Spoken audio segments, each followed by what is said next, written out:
Question 1. A project manager is leading a team transitioning from a traditional, predictive approach to an agile methodology. The team is struggling with the concept of self-organizing. What is the most effective approach the project manager should take to foster self-organization? A. Assign specific tasks to each team member daily to ensure all work is covered efficiently. B. Establish clear roles and responsibilities for each team member and strictly enforce them. C. Provide the team with clear goals, boundaries, and support, then step back to allow them to determine how to achieve the work. D. Implement a strict change control process for any decisions made by the team to maintain control. Answer: C. Provide the team with clear goals, boundaries, and support, then step back to allow them to determine how to achieve the work. Fostering self-organization in an agile context means empowering the team to decide the best way to accomplish their work, rather than dictating tasks. A project manager's role shifts from command and control to servant leadership, providing a safe environment, clear objectives, and necessary resources while allowing the team the autonomy to choose how to meet those objectives. For example, if a team needs to deliver a new software feature, the project manager provides the what and why, and the team collectively figures out the how and who. Remember, self-organizing teams are more engaged and often find innovative solutions. Question 2. During the execution phase of a construction project, the project manager discovers that a key material supplier is facing bankruptcy, which could delay the project significantly. Which of the following is the best immediate action for the project manager to take? A. Inform the project sponsor and senior management about the potential delay and wait for their instructions. B. Update the risk register with the new information and re-evaluate the risk probability and impact. C. Identify alternative suppliers and assess their capabilities and lead times to mitigate the impact. D. Call an emergency meeting with the project team to brainstorm solutions. Answer: C. Identify alternative suppliers and assess their capabilities and lead times to mitigate the impact. When a new risk event materializes or is identified, the most effective immediate action for a project manager is to proactively manage it, especially if it poses a significant threat like a key supplier's bankruptcy. Identifying alternative suppliers is a direct mitigation strategy that addresses the core problem by seeking to replace the failing supplier. While updating the risk register and informing stakeholders are important steps, the immediate focus should be on practical steps to prevent or reduce the negative impact on the project, demonstrating proactive risk response. Always prioritize actions that directly mitigate the identified threat. Question 3. A project team is experiencing frequent misunderstandings and conflicts due to diverse cultural backgrounds and communication styles. The project manager needs to enhance team cohesion and communication. Which of the following interpersonal and team skills would be most beneficial for the project manager to focus on developing within the team? A. Negotiation skills. B. Influencing skills. C. Emotional intelligence. D. Political awareness. Answer: C. Emotional intelligence. Emotional intelligence is the ability to understand and manage one's own emotions, as well as recognize and influence the emotions of others. In a diverse team facing communication breakdowns and conflicts due to cultural differences, enhancing emotional intelligence helps team members better understand each other's perspectives, empathize, and adapt their communication for clarity and mutual respect. This skill directly addresses the root cause of misunderstandings and improves overall team dynamics. Developing emotional intelligence helps foster a more inclusive and understanding team environment. Question 4. A project manager is reviewing the project performance and notes that the earned value, EV, is $150,000, the actual cost, AC, is $170,000, and the planned value, PV, is $160,000. What is the Cost Performance Index, CPI, for this project? A. 0.88. B. 0.94.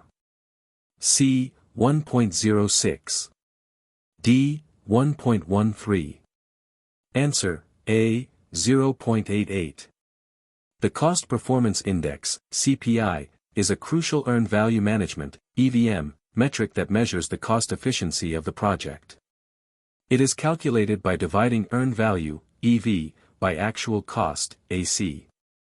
In this case, EV is $150,000 and AC is $170,000, so CPI equals $150,000/$170,000 equals 0.88. A CPI value less than 1.0 indicates that the project is over budget, meaning it is getting less value than planned for the money spent. Always remember that a CPI below 1.0 is a red flag for cost overruns. Question 5. A project is in its closing phase, and the project manager is documenting lessons learned. Which of the following activities is not typically part of the project closure process? A. Obtaining final acceptance of the product, service, or result. B. Releasing project team members from their assignments. C. Conducting a final project performance review with stakeholders. D. Initiating new procurement contracts for the next project phase. Answer: D. Initiating new procurement contracts for the next project phase. Project closure involves formalizing the completion of a project or phase and ensuring all administrative and contractual obligations are met. Initiating new procurement contracts for a next project phase is an activity related to planning and executing a new project or a subsequent phase, not closing the current one. The closing process focuses on verifying scope completion, obtaining final acceptance, archiving project documents, releasing resources, and documenting lessons learned, effectively tying up all loose ends.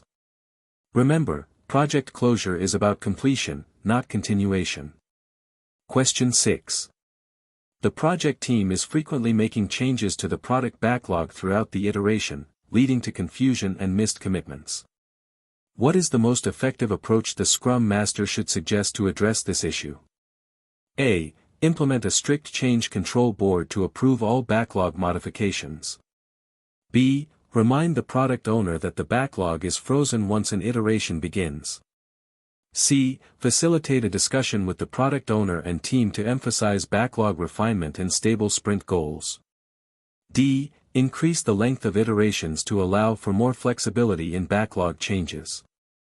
Answer: C. Facilitate a discussion with the product owner and team to emphasize backlog refinement and stable sprint goals.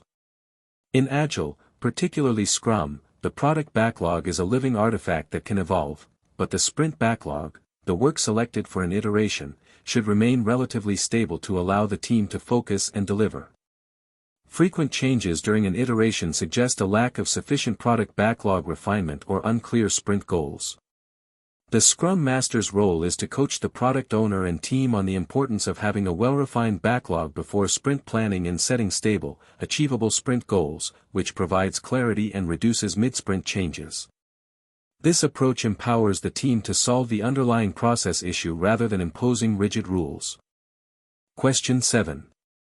A project manager is preparing the project budget and is unsure about the accuracy of some cost estimates. To account for this uncertainty, the project manager should include which of the following? A. Contingency reserves. B. Management reserves. C. Cost performance baseline. D. Earned value. Answer: A. Contingency reserves. Contingency reserves are funds, time, or resources held to mitigate identified risks, which are known unknowns. When a project manager is unsure about the accuracy of cost estimates for specific activities, it indicates an identified risk related to estimation uncertainty. Including contingency reserves directly addresses these known risks and helps ensure that the project budget can absorb potential cost increases if these risks materialize. Management reserves, in contrast, are for unknown unknowns and are typically controlled by management outside the project manager's direct purview. Question 8. A large, complex project is in its final stages, and the project manager needs to ensure that the completed product meets all specified requirements. Which process group activity is most relevant for this purpose? A. Plan quality management. B. Control quality. C. Perform integrated change control. D. validate scope. Answer, D, validate scope. Validate scope is the process of formalizing acceptance of the completed project deliverables from the customer or sponsor. This process ensures that the delivered product, service, or result meets the specified requirements and obtains formal acceptance. While control quality focuses on correctness and verifying that deliverables meet quality requirements within the project team, validate scope is about gaining stakeholder acceptance of those deliverables. It's the critical step where stakeholders confirm the deliverables align with what was requested. Question 9. A project manager is faced with a situation where a critical stakeholder is consistently requesting changes that are outside the agreed-upon project scope, causing scope creep. What is the most appropriate action for the project manager to take? A. Implement all requested changes to maintain stakeholder satisfaction. B. Refuse all changes to protect the project baseline. C. Initiate the formal change control process for all change requests. D. Escalate the issue to the project sponsor for a decision. Answer, C. Initiate the formal change control process for all change requests. Project managers must manage scope creep proactively, and the formal change control process is the mechanism for doing so. Any change request, regardless of its source, should go through evaluation, approval, and documentation according to the project's established change management plan. This ensures that the impact of the change on scope, schedule, cost, quality, and resources is assessed before it is implemented, preventing uncontrolled additions to the project work. Always follow the documented change control process to maintain project integrity. Question 10. A project team is distributed across multiple time zones, and communication challenges are impacting productivity. The project manager wants to select the best communication method for daily updates and quick problem solving. Which of the following would be the most suitable choice? A. Formal written reports via email. B. Scheduled weekly video conferences. C. Instant messaging or collaborative online workspaces. D. Annual face-to-face meetings. Answer, C. Instant messaging or collaborative online workspaces. For daily updates and quick problem solving in a distributed team, rapid and interactive communication is essential. Instant messaging and collaborative online workspaces, like Slack, Microsoft Teams, etc., allow for near real-time interaction, quick sharing of information, and immediate responses, bridging time zone differences more effectively than scheduled meetings or formal reports. These tools facilitate informal, rapid communication that supports agile decision-making and continuous collaboration. Choose tools that enable immediate, asynchronous, and accessible communication for distributed teams. Question 11. During an agile project, the team identifies a technical debt that is slowing down their progress and increasing the risk of future defects. The product owner acknowledges the issue but prioritizes new feature development. What should the Scrum Master do? A. Insist that the technical debt be addressed immediately by the team. B. Add the technical debt to the product backlog and let the product owner prioritize it with other items. C. Escalate the issue to the project sponsor, highlighting the risks of unaddressed technical debt. D. Facilitate a discussion between the team and the product owner to explain the impact of technical debt on future value delivery. Answer, D. Facilitate a discussion between the team and the product owner to explain the impact of technical debt on future value delivery. The Scrum Master's role is to serve the team and product owner by coaching them on Scrum principles and practices. When technical debt arises, the Scrum Master should not dictate what to do but rather facilitate a clear understanding of its implications. By helping the team articulate the long-term impact of technical debt on velocity, quality, and maintainability, the Scrum Master enables the product owner to make an informed, data-driven decision about its prioritization relative to new features. This fosters collaboration and shared understanding, which is key in agile environments. Question 12. A new project manager is trying to understand the various project management processes and their logical interactions. Which of the following best describes the purpose of the project management process groups? A. They define the specific project phases or stages. B. They provide a linear, step-by-step methodology for all projects. C. They are a logical grouping of project management processes to achieve specific project objectives. D. They categorize processes based on the organizational department responsible for their execution. Answer: C. They are a logical grouping of project management processes to achieve specific project objectives. The project management process groups, initiating, planning, executing, monitoring and controlling, and closing, are not phases of a project, nor do they imply a strict linear sequence. Instead, they are a logical categorization of processes that are typically performed together to achieve project objectives. For instance, processes in the planning group are all about defining the project, while processes in the executing group are about carrying out the work. These groups often overlap and iterate throughout the project lifecycle. Question 13. A project's stakeholders have diverse interests and varying levels of influence. The project manager needs to ensure their engagement throughout the project lifecycle. Which document would be most helpful in detailing how to analyze and plan for stakeholder engagement? A. Stakeholder Register. B. Communication Management Plan. C. Stakeholder Engagement Plan. D. Resource Management Plan. Answer: C. Stakeholder Engagement Plan. The Stakeholder Engagement Plan is the document that identifies the strategies and actions required to promote productive involvement of stakeholders in project decision-making and execution. While the Stakeholder Register lists stakeholders and their attributes, and the Communication Management Plan outlines how to communicate with them, the Stakeholder Engagement Plan specifically details how to engage them effectively, considering their interests, influence, and potential impact. It's your roadmap for ensuring stakeholders are actively involved and supportive. Question 14. A project manager is evaluating the financial viability of a new project proposal. The project is expected to generate benefits of $500,000 and incur costs of $400,000. What is the benefit-cost ratio, BCR, for this project? A. 0.8. B. 1.25. C. 1.0.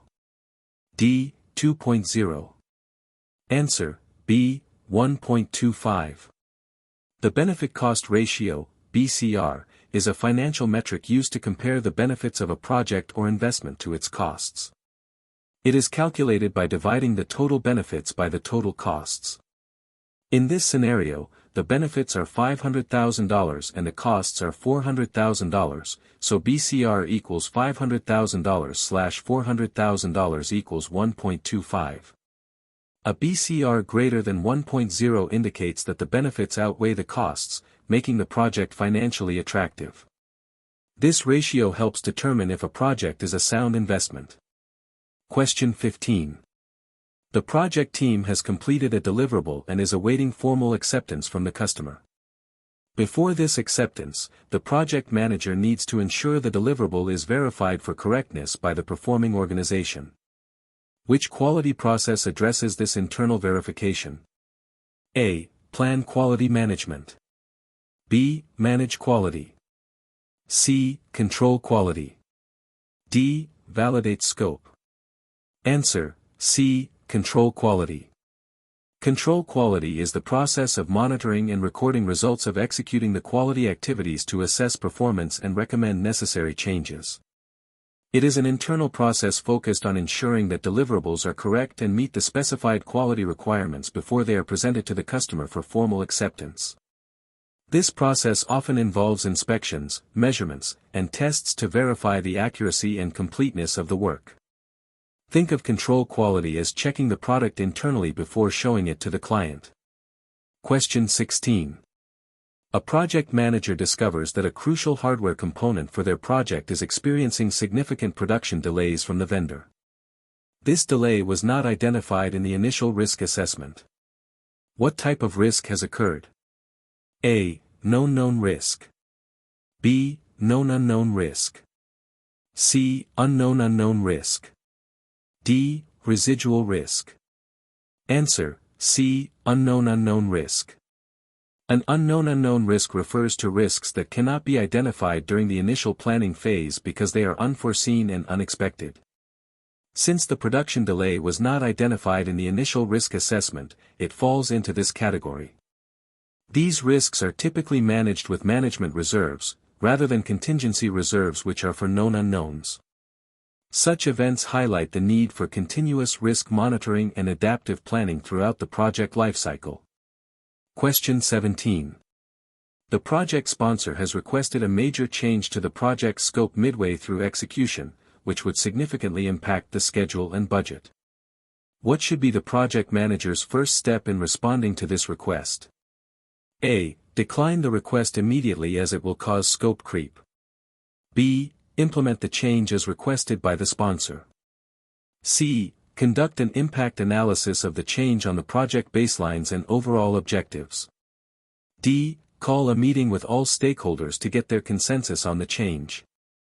Answer: C. Conduct an impact analysis of the change on the project's baselines and overall objectives.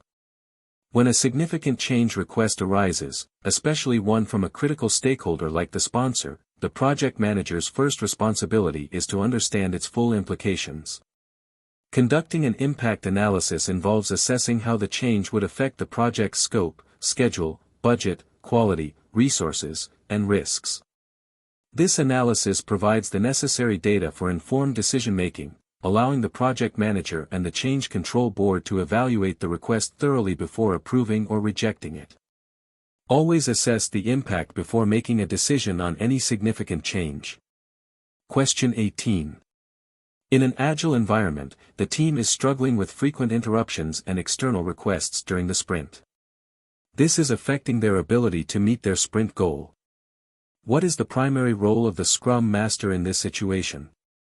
A. To take on the external requests themselves to protect the team. B. To coach the product owner on stakeholder management and protecting the sprint goal. C. To escalate the issue to senior management to enforce stricter controls. D. To introduce a formal change request process for all external interruptions.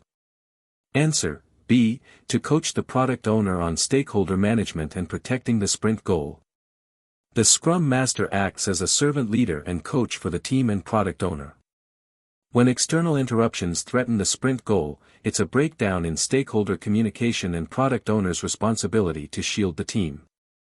The Scrum Master should coach the product owner on how to effectively manage external stakeholders, say no to unplanned work during the sprint, or integrate new requests into the product backlog for future sprints, thereby protecting the team's focus and capacity. Empowering the product owner to address these issues is a key aspect of building a self-managing team. Question 19. A project manager is conducting a meeting to identify potential risks for a new software development project. The team is brainstorming and listing as many risks as possible without immediate evaluation. Which risk identification technique is being used? A. Delphi technique. B. SWOT analysis. C. Brainstorming. D. Checklists. Answer: C. Brainstorming. Brainstorming is a commonly used risk identification technique where a group gathers to generate ideas about potential project risks. The characteristic of listing as many ideas as possible without immediate evaluation is central to effective brainstorming, allowing for free-flowing ideas and encouraging creative thinking. Other techniques like the Delphi technique involve anonymous expert opinions. SWOT analysis examines strengths, weaknesses, opportunities, and threats, and checklists use historical data, but brainstorming focuses on collective, unfiltered idea generation. Question 20.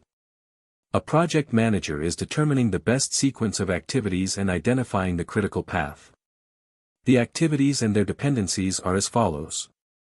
Activity A, 5 days. Activity B, 3 days, starts after A. Activity C, 4 days, starts after A. Activity D, 6 days, starts after B and C. What is the duration of the critical path for this sequence of activities? A. 14 days. B. 13 days. C. 12 days. D. 11 days. Answer: D. 11 days. The critical path is the longest sequence of activities in a project schedule, which determines the shortest possible duration to complete the project. To find it, trace all possible paths. Path 1, A-B-D equals 5 plus 3 plus 6 is equal to 14 days. Path 2, A-C-D equals 5 plus 4 plus 6 is equal to 15 days. The longest path is 15 days. Therefore, the duration of the critical path is 15 days. The options provided do not include the correct answer of 15 days. Re-evaluating the question, I see the error in calculation of options. Let me correct the question or provide an option that makes sense. Rethink for Q20, the calculation is critical. Path 1, A, 5-B, 3-D, 6, equals 5 plus 3 plus 6 is equal to 14 days. Path 2, A, 5-C, 4-D, 6, equals 5 plus 4 plus 6 is equal to 15 days. The critical path is the longest path, which is 15 days. I need to make sure one of the options matches this. Let me correct the options to include 15. Revised Q20 to include 15 days and options for the calculation to be correct. Question 20. A project manager is determining the best sequence of activities and identifying the critical path. The activities and their dependencies are as follows. Activity A, 5 days. Activity B, 3 days, starts after A. Activity C, 4 days, starts after A. Activity D, 6 days, starts after B and C. What is the duration of the critical path for this sequence of activities? A, 12 days. B, 13 days. C, 14 days. D, 15 days. Answer, D, 15 days. The critical path represents the longest sequence of activities in a project schedule, defining the shortest possible time to complete the project. To determine this, you must calculate the total duration of all possible paths from the start to the end of the project. Here, we have two main paths. Path 1 is ABD, which totals 5 plus 3 plus 6 is equal to 14 days. Path 2 is ACD, which totals 5 plus 4 plus 6 is equal to 15 days. The critical path is the longest duration, which is 15 days, as it dictates the earliest possible project completion time. Understanding the critical path allows you to identify which activities have no float and must be completed on time to avoid project delays. Question 21. A project manager is encountering resistance from certain team members regarding the adoption of new project management software. These team members are comfortable with the old system and see no need for change. What is the most effective strategy for the project manager to address this resistance? A. Mandate the use of the new software and enforce compliance. B. Provide extensive training on the new software and highlight its benefits, involving resistant team members in the transition planning. C. Ignore the resistance, assuming they will eventually adapt to the new system.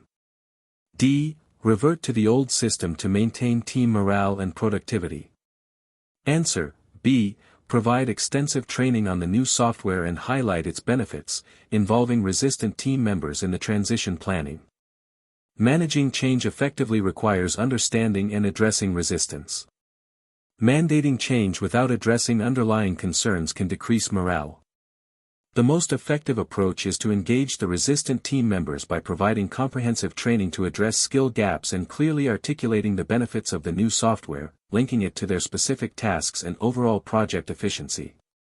Involving them in the planning process for the transition can also foster a sense of ownership and reduce resistance. People are more likely to embrace change when they understand its purpose and feel included in the process. Question 22. A project's current schedule performance indicates that the project is behind schedule. The project manager needs to determine how much work remains for the project. Which Earned Value Management (EVM) metric provides this information? A. Estimate at completion, EAC. B. Estimate to complete, ETC. C. Variance at completion, VAC. D. To complete performance index, TCPI. Answer, B. Estimate to complete, ETC. Estimate to complete, ETC, is the Earned Value Management, EVM, metric that provides the estimated cost to finish all the remaining project work. While EAC is the estimated total cost at completion, ETC specifically focuses on the work that is left from the current point forward. For example, if a project has used $50,000 but still needs $20,000 more to finish, that $20,000 is the ETC. It is a forward-looking estimate to determine the resources needed to complete the project. Question 23. The project team is struggling with a highly ambiguous and rapidly changing requirements set from the customer.